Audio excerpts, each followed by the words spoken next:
Bonjour à tous et bienvenue pour le Morning Meeting DailyFX de 11 h. Nous sommes vendredi 8 février. On a eu de beaux mouvements sur le yen cette nuit. Sur les actifs risqués, on assiste à des rebonds techniques après les signaux baissiers qui ont été donnés. Nous sommes vendredi, c'est la fin de semaine. On ne va pas prendre de risques, on ne va pas se forcer à trader si on n'est pas déjà en position. On a un euro-dollar qui est venu se poser sur le support des 33,85 et qui tient le choc pour le moment. AUD, NZD et livres se reprennent. Donc des objectifs avaient été atteints, on rebondit sur support. Certains ont payé les supports, d'autres vont identifier les résistances pour vendre sur résistance.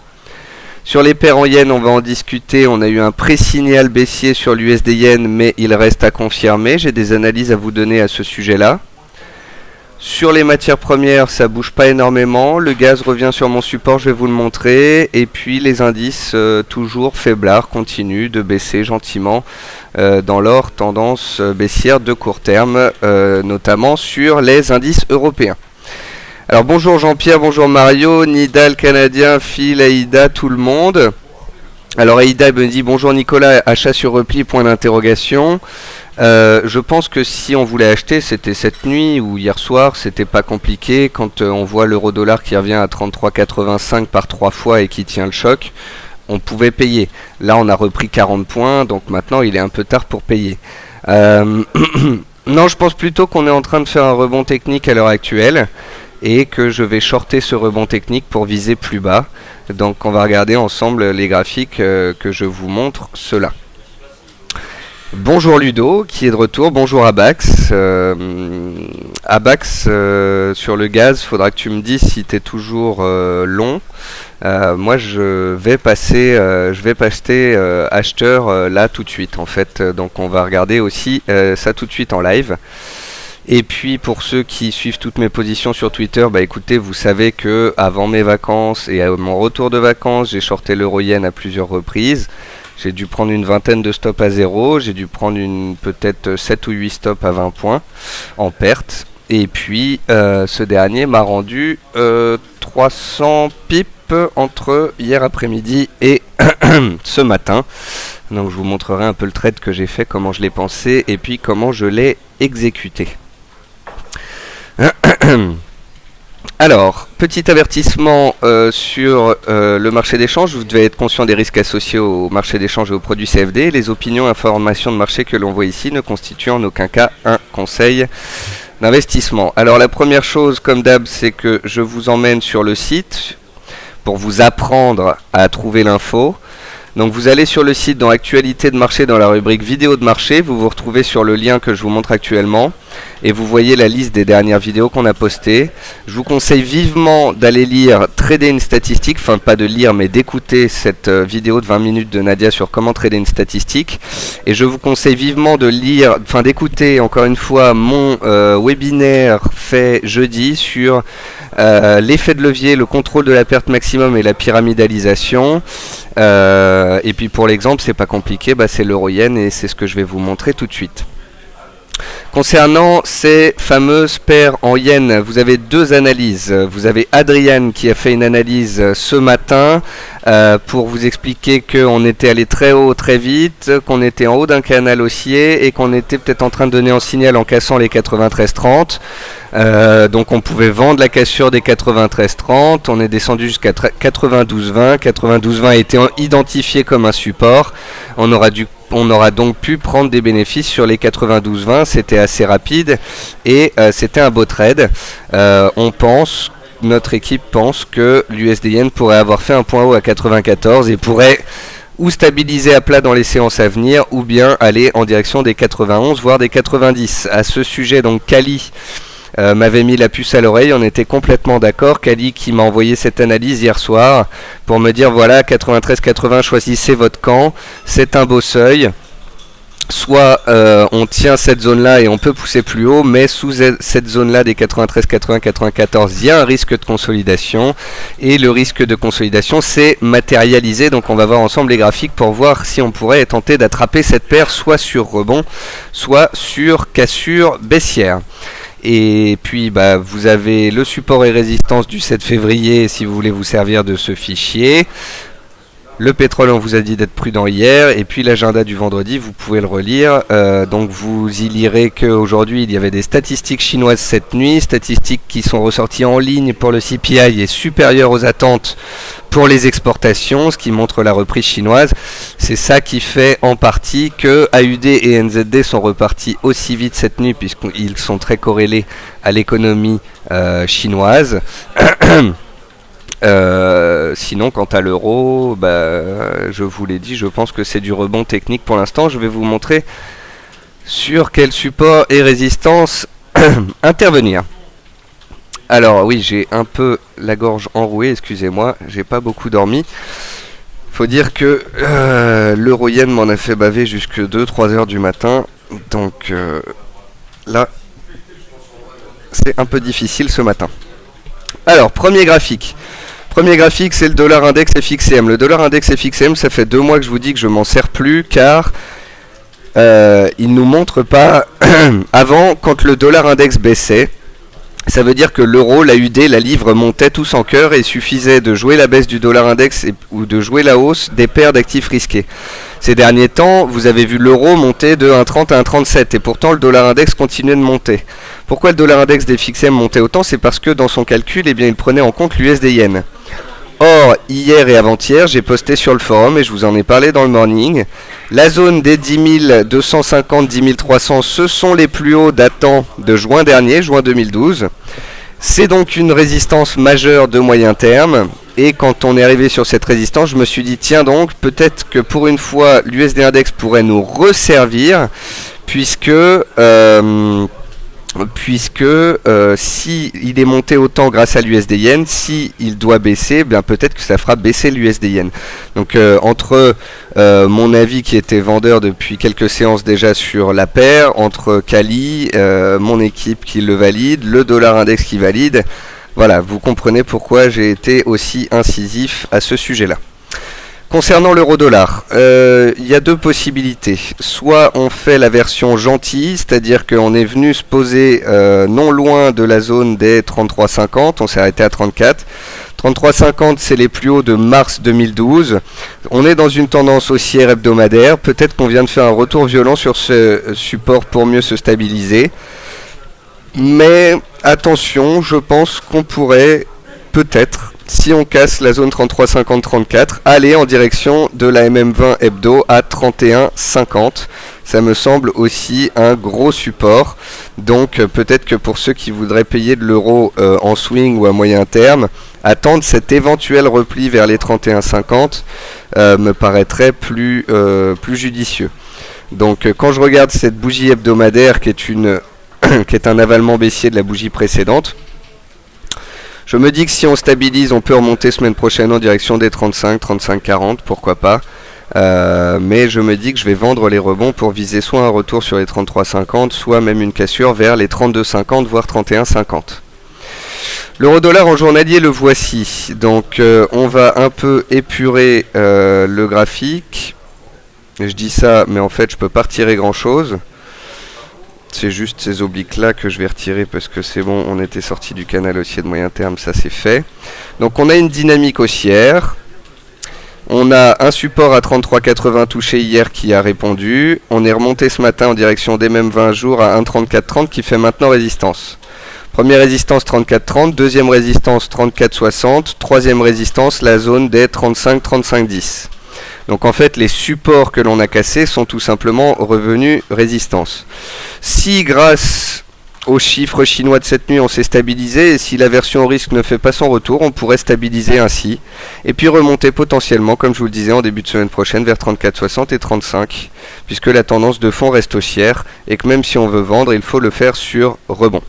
Donc en gros, soit vous avez payé 33,85 hier soir ou ce matin parce que vous êtes acheteur et vous voulez tenter d'attraper un point pour jouer le retour à la hausse. Soit vous êtes vendeur. Si vous êtes vendeur, il y a deux solutions. Vous avez vendu à 36,50, vous avez vendu à 36, vous avez vendu à 35,50 ou sur cassure des 35, vous pouvez vous dire je tiens ma position et je mets mon stop à 0. Ainsi, même si rebond il y a puis qu'on redémarre à la baisse, je serai dedans. Troisième solution, vous êtes un vendeur et vous êtes sorti. Vous attendez soit un rebond vers 34, alors 34,30 c'est la zone des plus agressifs qui ont peut-être vendu ce matin. Sinon l'éventuel 34,60 et 35,10 et donc on vendra sur rebond pour jouer potentiellement une reprise de la baisse en direction des 32,50 que vous voyez ici un peu mieux sur mon graphique que sur celui hebdomadaire avec toutes les mèches basses et hautes ici qu'on a fait fin décembre et début janvier. Voilà. Donc ça c'est l'euro-dollar en données horaires. Forte baisse hier due à Draghi. Stabilisation, triple bottom sur 33,80. On remonte à 34,30 sous MM20, les vendeurs se présentent. Soit on retourne vers 33,85, on les casse, auquel cas les vendeurs qui ne sont pas rentrés sur les 34,20, 34,30 se forcent à rentrer sur cassure. Soit on attend, espérant que les 34,30 cassent et qu'on aille en direction des 34,60, voire les 35 et plus. Au maximum du maximum du maximum, voici l'oblique haussière que l'on avait, que je vous ai montré toute cette semaine pendant le morning et qu'il ne fallait pas casser, qu'on a cassé hier, c'était le signal vendeur. On pourrait, si le marché est bullish aujourd'hui et lundi, remonter en direction des 35, 35, 20, 35, 30 en extension. 35, 30 c'est mon oblique, donc ce serait un pullback sur l'oblique qu'on vient de casser. Donc, pourquoi je vous dis ça? Je vous dis ça parce que 35-30 ça fait 100 points des cours actuels. Ça m'étonnerait que vous shortiez l'euro-dollar sur les zones actuelles avec des stops à 200 points. Donc, moi j'ai envie de la jouer patient. Hier, on était plutôt baissier. Plutôt que de jouer l'euro-doll, j'ai joué l'euro-yen, mais c'était pareil. On a pris la chute. Sur l'euro-yen, ce qui était bien, c'est qu'en plus on prenait la chute de ce matin, puisque l'yen s'est repris fortement, alors que sur l'euro-doll, ce matin ça a tenu. Donc c'est pour ça que je vous avais envoyé sur les paires en yen, parce qu'il y avait plus de potentiel. Maintenant, je pense qu'il peut y avoir stabilisation pour rebond, donc moi je vends pas 34,20, 34,30. J'attends qu'on remonte. Je vais pas trader aujourd'hui, je vais attendre la clôture de ce soir, et puis je verrai en fonction de la clôture si on arrive à reprendre ou pas MM20 en cours de clôture. Et j'attendrai début de semaine prochaine de voir jusqu'où ce rebond va, pour vendre sur rebond, et ensuite renforcer sur les éventuelles cassures à la baisse. Alors certains me diront, oui Nicolas, je comprends pas, tu dis que la tendance est haussière, on vient de revenir sur 33,85, pourquoi tu payes tout simplement pas? Ça, chers amis, c'est parce que tout simplement moi je suis un baissier et que pour moi un 37 c'est potentiellement un point haut, que les indices européens ont potentiellement fait des points hauts. Lundi je suis rentré de vacances, lundi les indices ont donné des signaux baissiers, l'eurodoll a perdu 200 points et je vous ai dit lundi ceci est un pré-signal vendeur, nous allons vendre les rebonds. Mardi et mercredi les rebonds se sont faits, on a pu vendre les rebonds et jeudi, vendredi on savoure. Voilà, donc maintenant on est vendredi, on a savouré, soit on a ajusté les stops, soit on a coupé en gain, on se part en week-end tranquille et on voit ce qu'on fait la semaine prochaine. Le NZD, même chose, donc lui il est dans un canal aussi à moyen terme, c'est ça qui change et qui fait sa force. 83,30 support ça tient, 84 MM20 en zone de short, soit donc on est acheteur des 83,30, on joue la continuation haussière en espérant que les plus hauts à 84,70 cassent, soit donc on est intraday, donc disons que la zone des 83,30 ça s'achète et la zone autour des 84 et de MM20 jours ça se vend. La livre, elle n'a pas pâti de la baisse hier, elle a profité déjà donc du discours de Carnet, le nouveau directeur de la BOE, gouverneur de la BOE, et elle tient bien, donc je vous renvoie vers tout simplement l'analyse de Nadia, donc l'analyse rédigée par Nadia il y a 2 jours à ce sujet. Donc on va dans analyse technique et puis on va dans GBP, blessé mais encore en vie, où Nadia expliquait que 56,40 c'était vraiment le dernier des derniers seuils dessous, elle abandonnait. On a touché 56,40 et on a repris 100 points et pour le moment ça tient. Tant qu'on tiendra ce seuil de la dernière chance, je pense que Nadia restera acheteuse sur repli de la livre. L'AUD enfin, l'AUD a quand même fait une belle baisse entre 1,06 et 1,0260. Il a cassé les 1,03 hier, mais grâce aux bonnes statistiques chinoises, eh bien, il a repris très rapidement ce support. Donc là, on avait une fausse cassure, ça arrive. Et on remonte actuellement. Donc c'est un peu comme sur l'euro, il y avait une oblique de support qui fait maintenant résistance. Vous voyez qu'elle est relativement loin. Parce que là, on est en train de remonter sur la UD, on pourrait se dire, je vais vendre 0,370. Bah oui, ça se tient complètement. Faut juste savoir que si vous voulez vendre la UD sur rebond, il peut remonter à 0,4 comme il peut même remonter vers 0,430, 0,440 sous son oblique ici cassé et sous MM20. Donc là à court terme en fait les vendeurs sur les paires en dollars ils n'ont plus la main.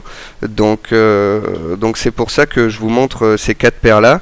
NZD il est fort et il est toujours en tendance. GBP elle a sauvé les meubles, elle rebondit. L'AUD a perdu 300 points et il se reprend après s'être fait marcher dessus, donc on attend patiemment pour vendre sur rebond. Et l'euro c'est comme vous le sentez. Si vous êtes agressif, vous vendez la zone des 34,20, 34,30 et vous mettez vos stops au-dessus. Si ça part à la baisse et qu'on va chercher les plus bas, voire qu'on les casse dans la foulée, bravo. Moi je vais jouer l'option patient, tout simplement parce que je suis crevé et puis que c'est la fin de la semaine. Pour moi, la semaine elle est pliée, donc je ne ferai pas ce trade. J'attendrai plutôt de voir si début de semaine prochaine il nous offre pas un point de vente un peu plus haut. Alors parlons des paires en yen maintenant. Le yen, on va se mettre en données hebdomadaires. On va se mettre en données hebdomadaires. On va prendre l'énorme mouvement baissier entre 124 yens et 75 yens qui a duré pendant 4 ans. On s'est stabilisé dans une zone basse à 78,80 et je vous ai écrit au 3e et au 4e trimestre que ceci était l'opportunité du trimestre et que c'était le truc à payer. J'ai pas su le faire. J'ai joué la baisse trop vite, mais à vrai dire c'est un peu faites ce que je dis, pas ce que je fais. Quand j'écris une analyse trimestrielle, au moins c'est à froid, c'est réfléchi. On a atteint tous mes objectifs, je visais 90 et 95 possiblement, c'était du domaine du rêve. On a fait 94, pour moi l'USD Yen pourrait avoir fini son rebond à court terme. Peut-être qu'il ira à 100 fin 2013 ou en 2014, mais avant ça, il a besoin soit d'une stabilisation à plat, soit d'un retour vers les supports. Donc vous noterez que dans cette baisse entre 124 et 75, on vient de buter sur les 38,2 de retracement à 94,22 et que les 23,6 de retracement se trouvent à 87 sur l'USD Yen. Donc 90 c'est clair que ce serait bien, 87 ce serait le rêve, en fait ce serait un gros retour en direction des supports. Avec retracement de Fibonacci, MM20 hebdomadaire qui arrive et qui serait en soutien. Donc j'ai pas dit qu'on allait à 87, mais j'ai dit que pour moi à court terme on avait fait un point haut. Tant qu'on sera sous 94, je vendrai les rebonds, que ce soit clair, que ce soit entendu. Je vendrai tout rebond sur la paire USD Yen tant que les cours seront sur 94 pour viser 90 au minimum. Voilà. Donc vous avez les deux analyses à lire. Le pivot important c'était 93,30, 93, c'était hier. Je vous ai dit 10 fois sur Twitter hier qu'il fallait surveiller la paire. J'ai vendu la paire à 22h à 93,50 en vous disant on va y aller, je le sens, on va y aller. Et j'ai renforcé sur 92,95. On est arrivé à 92,20 ce matin. C'était mon premier support. C'était le support d'Adrian. C'était le support de Kali. On a tous les mêmes. J'ai tout coupé sur la paire et j'ai encaissé 100, 150 points. Donc 60 points sur une pause et 90 points sur une autre pause. Là, j'attends un éventuel rebond vers 93 pour vendre. A contrario, si on rebondit pas et qu'on casse 92,20, eh bien peut-être que je me forcerai à le vendre. Par contre, je ne vendrai pas si on casse 92,20 ce jour parce que il a déjà bien baissé ce jour et je vous ai dit que je tradais plus aujourd'hui.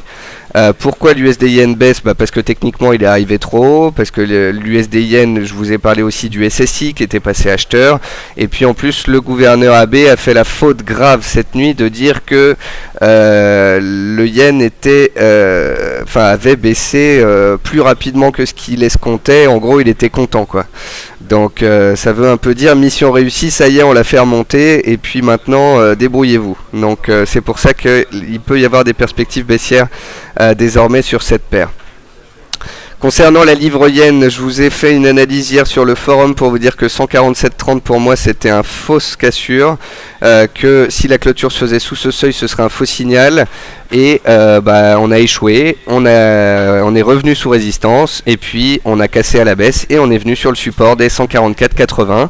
Donc objectif atteint, on est toujours en train haussier, la livre est forte, donc soit on vend sur rebond en direction de 146,60, soit on vendra la cassure des 144,80 qui rendra la dynamique non plus haussière mais neutre et qui nous permettra de jouer une baisse plus profonde. Alors maintenant je vous montre l'euro-yen. Donc l'euro qui est stable et l'USD-yen qui baisse, ça nous donne un euro-yen en forte baisse. Donc là où je me suis fait avoir sur l'euro-yen, c'est que cette semaine j'ai décidé de jouer le point haut sur l'euro-yen.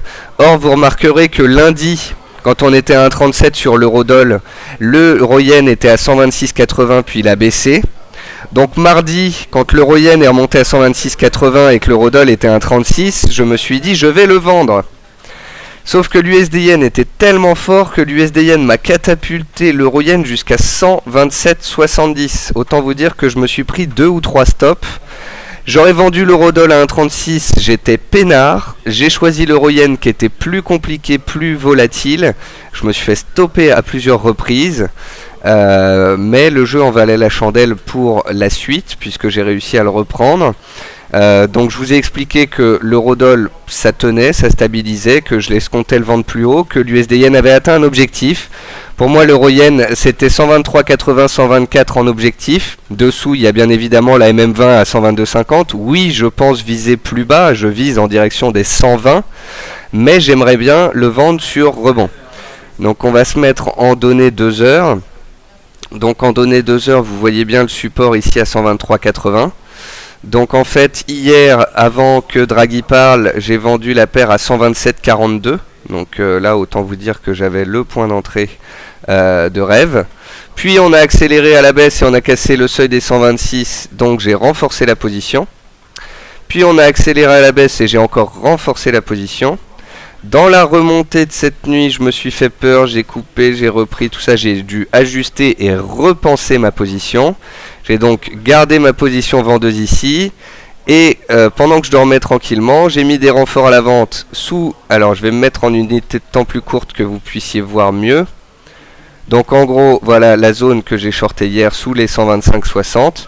Et puis je me suis dit, je vais mettre des renforts cette nuit. Je vais mettre un renfort sur cassure des 125,10. Et je vais mettre un renfort sur cassure des 124,80. Et quand je me suis réveillé ce matin, on était en pleine accélération baissière. On était à 123,70. Je me suis dit, ok, l'euro-dollar tient, l'USD-yen a fait les 92,20. Je viens de prendre 300 points en 2 jours. C'est beau, ça peut aller plus bas, ça peut aller plus bas en journalier. Oui, je suis vendeur là-dessus, mais je ne vais pas garder ce week-end. Donc j'ai tout coupé à 123,70. Voilà. Donc maintenant, si ça baisse, on ira en direction des 122,50 et puis la paire poursuivra sa consolidation. Mais si l'euro-dollar veut bien tenir et que l'USD-yen ne casse pas 92,20, on peut aussi stabiliser dans cette zone-là et revoir 124,70 et 125,50. Donc moi sur l'euro-yen, si vous êtes agressif et que vous voulez le trader et que vous voyez que l'euro déballe, vous pouvez le vendre sur accélération baissière, mais bon, là je suis pas du tout à l'aise avec ça. Si vous voulez payer ce support, allez-y, mais moi je fais plus d'achat sur les paires en yens, je vous ai expliqué pourquoi. Moi ce que j'attends c'est tout simplement que l'euro-dollar stabilise, que l'USD-yen ne casse pas tout de suite, qu'on arrive à rebondir vers des résistances, et puis auquel cas je le reshorterai, mais en tous les cas aujourd'hui je ne fais plus rien. Il m'a assez fait tourner la tête ces dernières semaines, donc là je fais une petite pause en attendant début de semaine prochaine. Alors au sujet de l'euro-yen, j'ai quelqu'un qui me dit merci, bien vu, j'étais long depuis 115, heureusement je suis sorti à 127. Écoutez Yves, bravo, parce que là sur ce coup c'est pas moi mais c'est vous le boss, parce que payer à 115 et sortir à 127 et prendre 1200 points, c'est juste magnifique.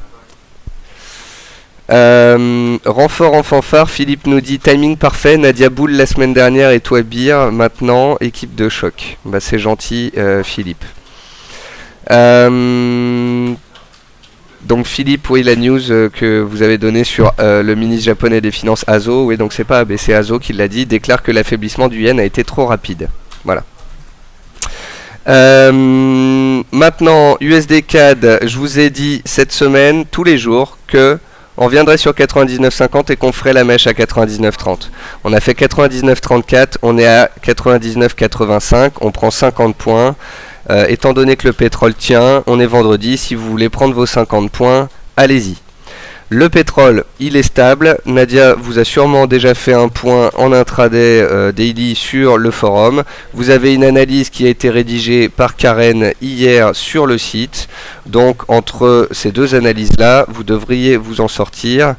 Donc l'analyse pétrole d'hier, elle est où? Clac, clac, clac. Elle est ici. Ensuite, le cuivre, il est stable.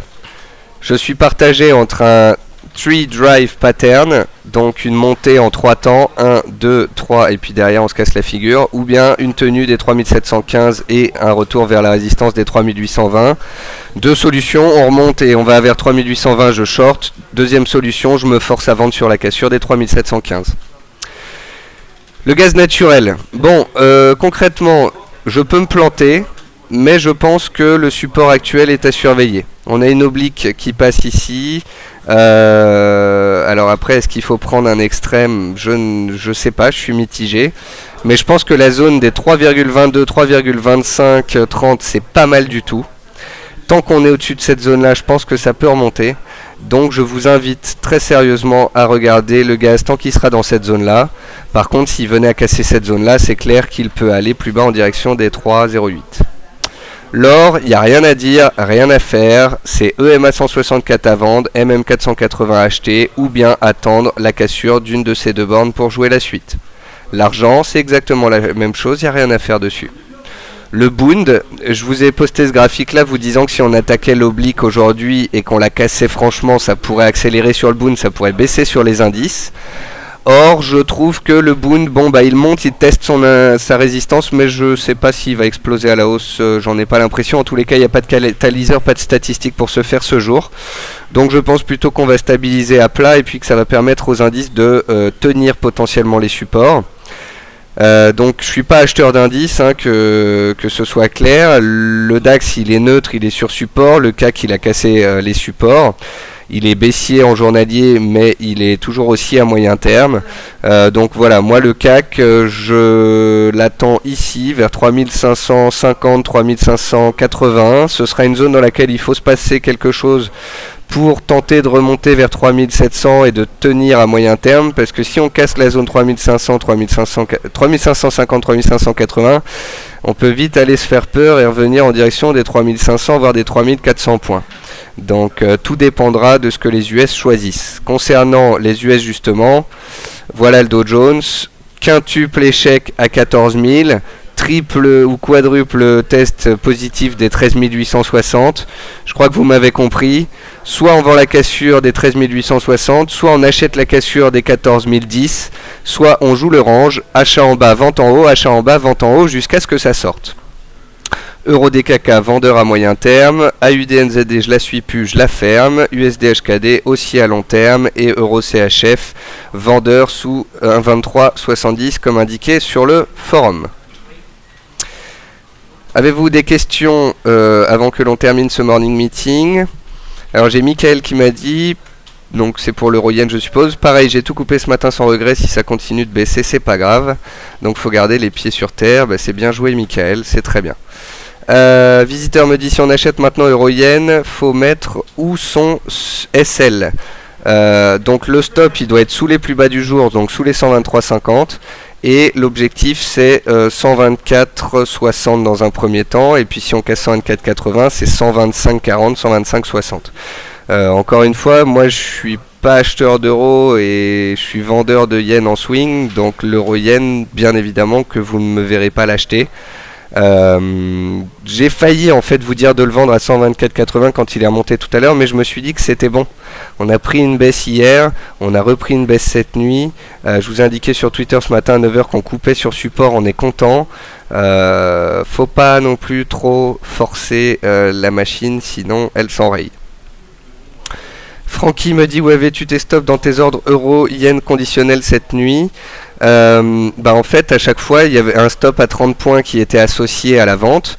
Parce que, étant donné qu'on est en tendance baissière, quand ça baisse, ça va vite. Donc en fait, j'ai mis une cassure à 125,15, stop 30 points. Donc on a baissé, on est revenu sur 125,15, on est rebaissé.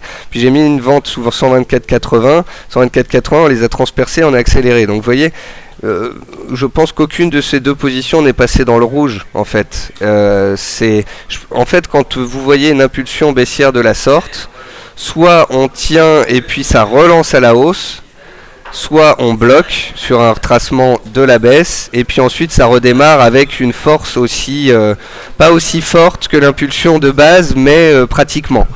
Donc je partais du principe qu'on avait une dynamique qui était en train de se mettre en place, que l'USD Yen pourrait céder dans la nuit et que donc ce serait rapide. Donc des stops à 30 points m'ont suffi. Kali me dit USD Yen si cassure des 91, on peut retourner fermer les gaps d'AB. Effectivement, il y a des gaps qui ont été laissés, il y a des seuils qui ont été travaillés très très rapidement. Comme je vous l'ai dit, moi, le top du top, rappelez-vous-en, parce que dans 2 mois, on va me dire oui, mais t'as dit que machin truc. Là, je vous le dis à tête reposée. La zone des 87, 50, 88 à moyen long terme, si on y revient, c'est à payer les yeux fermés. Mais il est hors de question que je paye du long terme à 90 par exemple, ou 91. Je vends les rebonds jusqu'à la MM20 à 91. Si 91 casse, là je vise 88. Bonjour, comment expliquer la corrélation inversée qui redevient en face de l'euro et de la livre? Vous avez un euro où on était très haut, où il y avait des vendeurs en masse chez les particuliers, et c'est ça qui faisait sa force. Mais d'un coup, Draghi a changé la donne. Donc Draghi pourrit l'euro. Et le même jour, vous avez quoi? Vous avez Carnet qui devient gouverneur de la BOE et qui donne du peps à la livre et qui encourage les investisseurs à être dessus.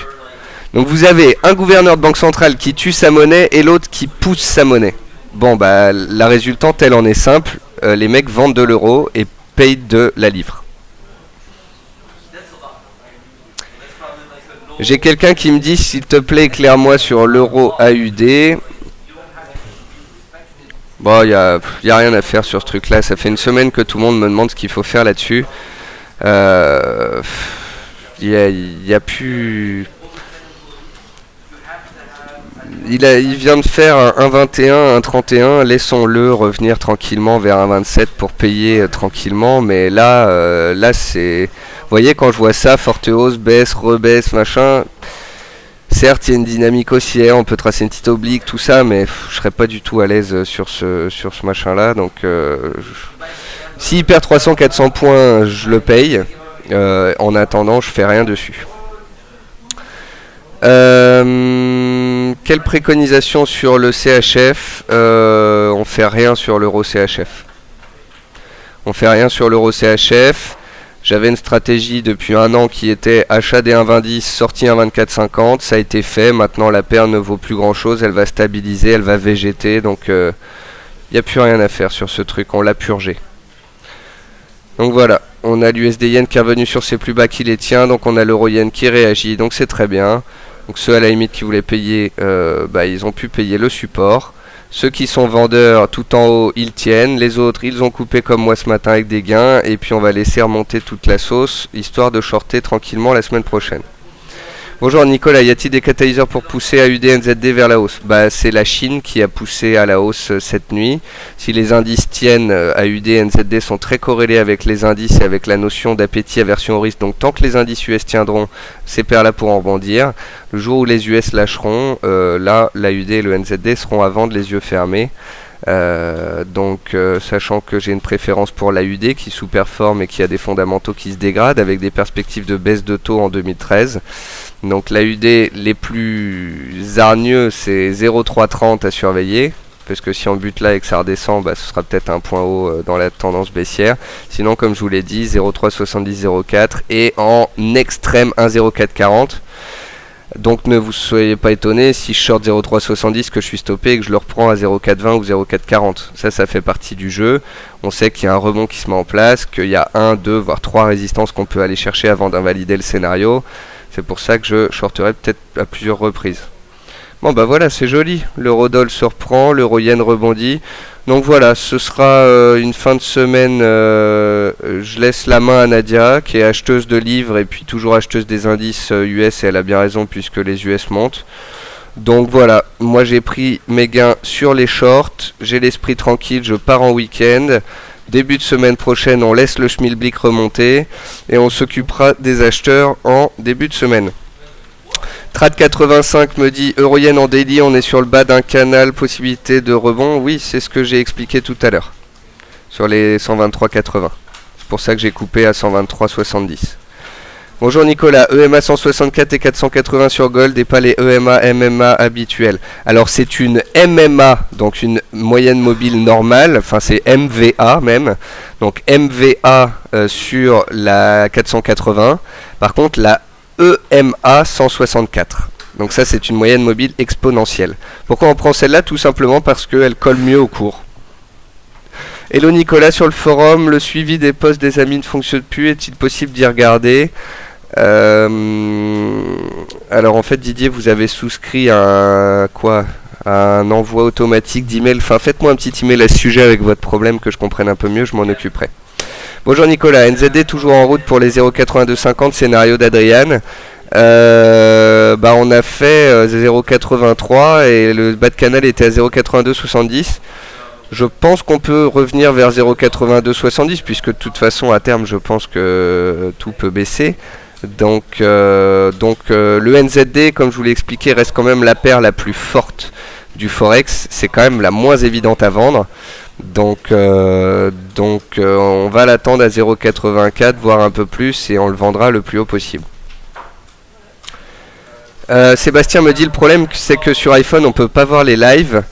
Je crois que j'ai des personnes qui ont écrit à ce sujet là sur le forum dans la section des mornings, parce qu'en fait je crois que quand vous êtes sur le site DailyFX dans la salle de trading en live, si vous voulez suivre d'un iPhone, ça marche pas.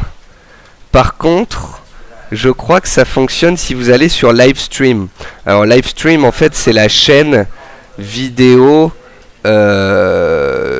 par laquelle on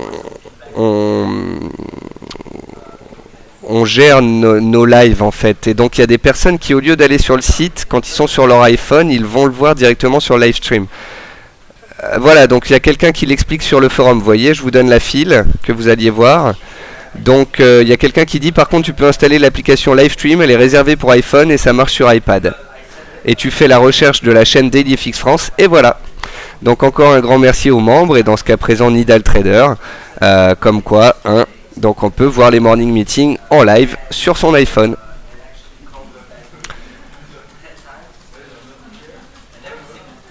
Voilà, bon sur ce, je pense qu'on a fait le tour. Vous avez ma config graphique sur Facebook, vous avez tous mes graphiques postés sur le site, j'ai fait une quinzaine de mises à jour hier. Je vais remettre ce que je vous ai dit ce matin sur les seuils à suivre pour les ventes, les achats, enfin pas les achats, moi j'achète rien, pour les ventes sur rebond. Le seul achat que je surveille c'est éventuellement le gaz tant qu'il tient son support. C'est mon petit joker dirons-nous. Et puis sur ce, vous retrouvez Nadia en début d'après-midi pour faire un point, pour voir si le rebond continue, en direction de quel seuil. Et puis j'ai plus qu'à vous souhaiter ensuite un très bon week-end. Et on se retrouve lundi matin, 11 h, pétante, en forme, avec grand plaisir. Voilà, sur ce, je vous souhaite une très bonne journée et puis passez un bon week-end.